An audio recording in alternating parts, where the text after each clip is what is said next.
Hello, welcome to Captain Cinema's Entertainment Explosion. Today we are going to be talking about our top 3 favorite Stephen King book to film adaptation, and I'm so excited to introduce my guest this week, Mr. Seth Witt. How are you doing, Seth? It's a pleasure to be here. I'm doing great. I know. Listen, now if I know you, I know you're excited about this topic, Stephen King, yes, man. Very much so. I'm going to let you start us off. Okay.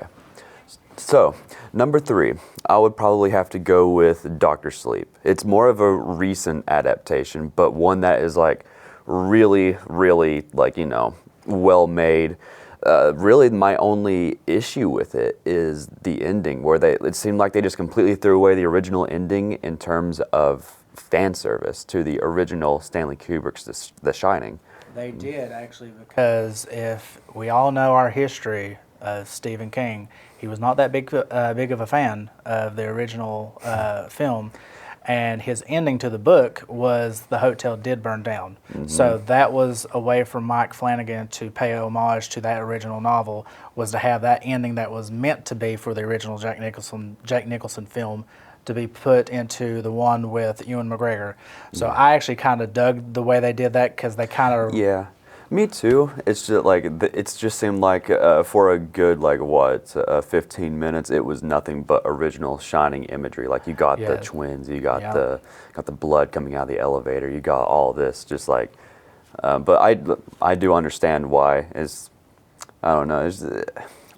I think we all can agree, though. Rose the Hat, a great villain. A superb villain. Loved her. Yeah. One of my favorite adaptations from the book, and something that they made better, is the infamous baseball kid scene. Yes. Which shocked me. Let me tell you that I think that might be one of the most shocking moments in movie history for me. Yeah. Because you're just not expecting it. And if you read the book, it's nowhere near as bad. They make it a million times worse. It was painful to watch. Yeah. It was painful. I believe I cringed more in that scene than I did anything that Pennywise ever did to a child in his film.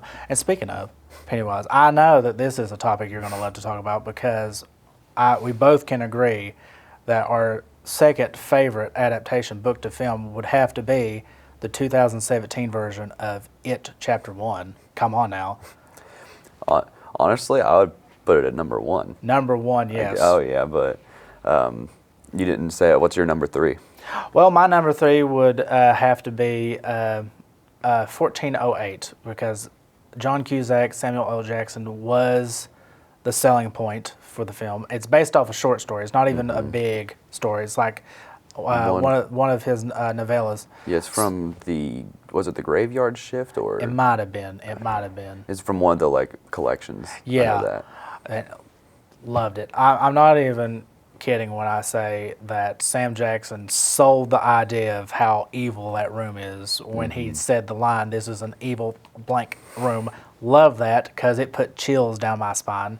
But John Cusack being a non-believer, and his story in that was so tragic, losing a kid, and he's battling his faith, he's battling his sanity. I feel like that hotel room, is like a representation of what he was going through in his own personal mind. It was his demons coming back to haunt him. You can interpret it however you want it. Yeah.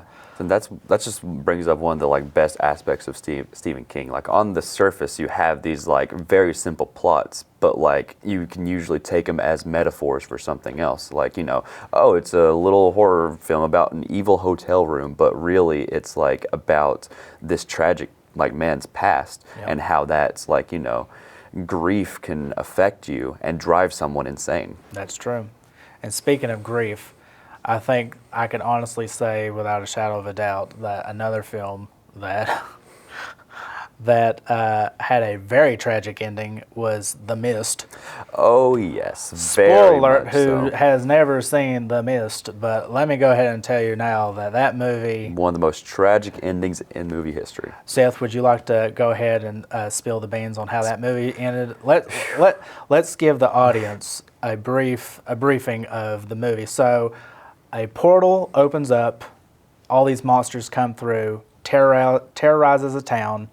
A good chunk of the main characters are trapped in a grocery store. Half of them die, half of them stay. A few of our main characters escape and try to drive away and take it away, Seth.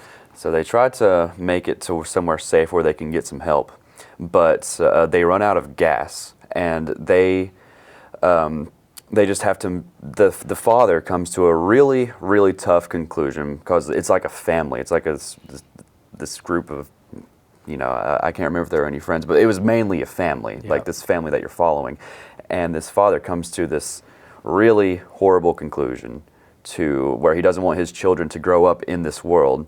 So he takes a gun, shoots everyone in the car, and then I don't remember, does he try to shoot himself, but there's no bullets? He tries to shoot himself, and there is no more bullets. Yeah, there's no more bullets. So literally he had to kill his son, his girlfriend, and a nice old couple, and right when he turns the gun on himself, there's no bullets, and if they would have waited just a few 5 more seconds, the help came. And that was the most tragic thing I've ever seen in my life. And the director, refresh me, what was the director's name again?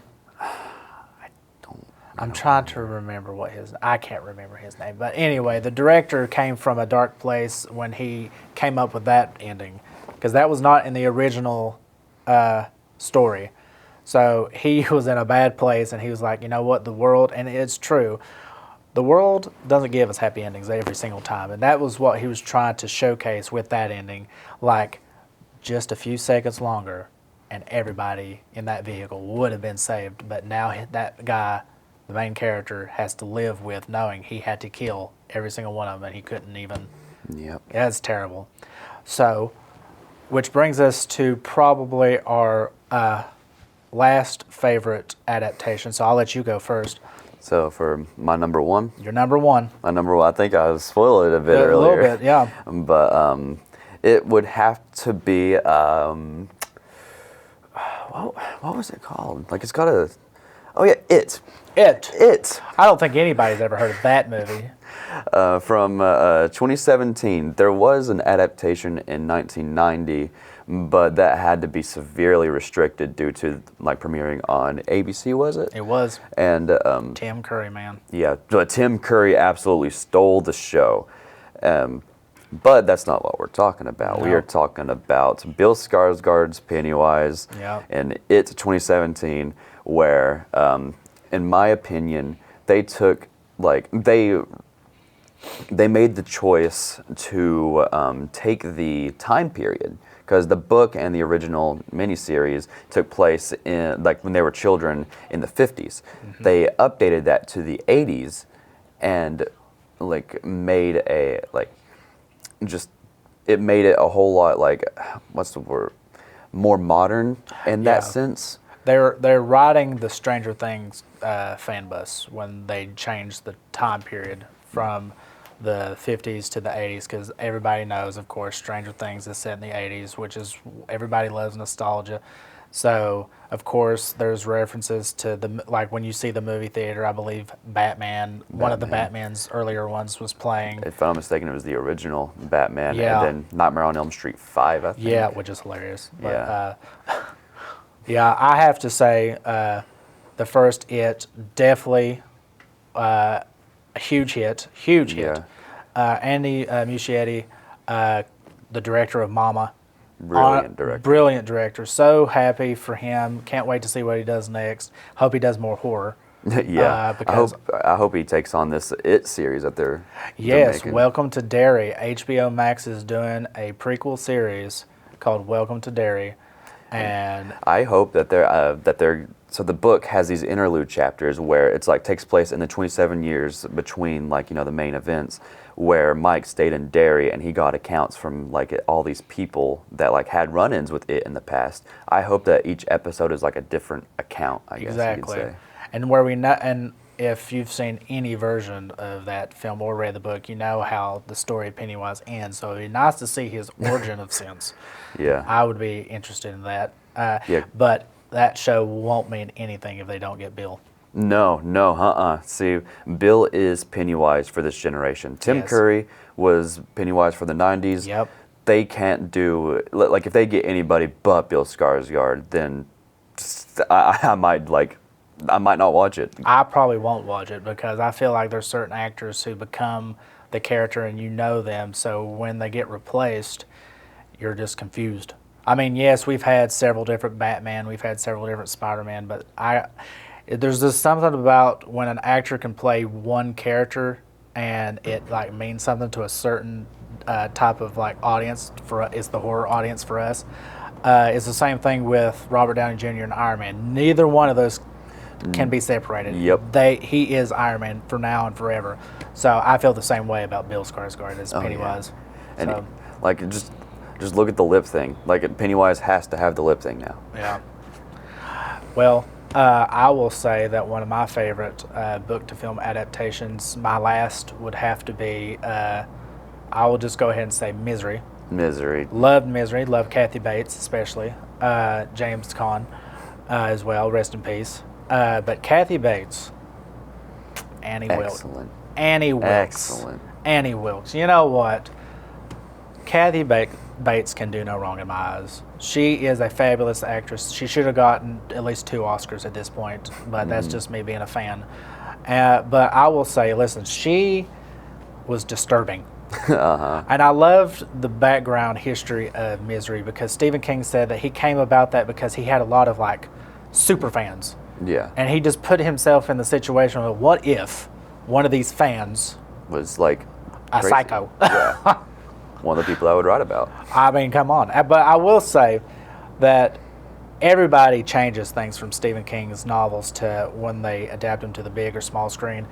One of the big changes from the book to the movie is the hobble scene where she breaks his ankles. In the book, she takes an axe and chop them off.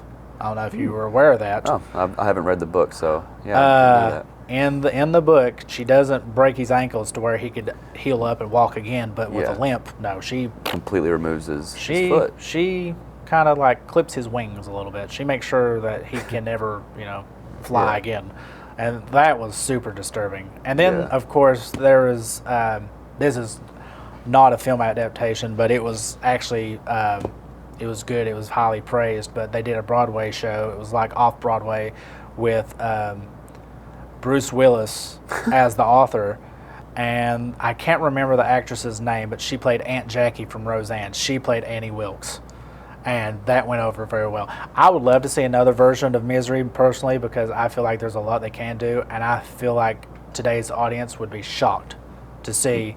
Me personally, if I was going to recast that movie today, it would be Bradley Cooper and Melissa McCarthy. Oh yeah, Melissa McCarthy would do an excellent job. She She would would- bring like a bit of comedy to it. Yeah, well, Kathy Bates brought a little dark Yeah. humor to it too. I feel like because there is a few serious films that Melissa McCarthy has done in her past that makes me believe that she could pull that off, and I just feel like I'd love to see that. As much as I love the original, I would love to see a reboot of sorts.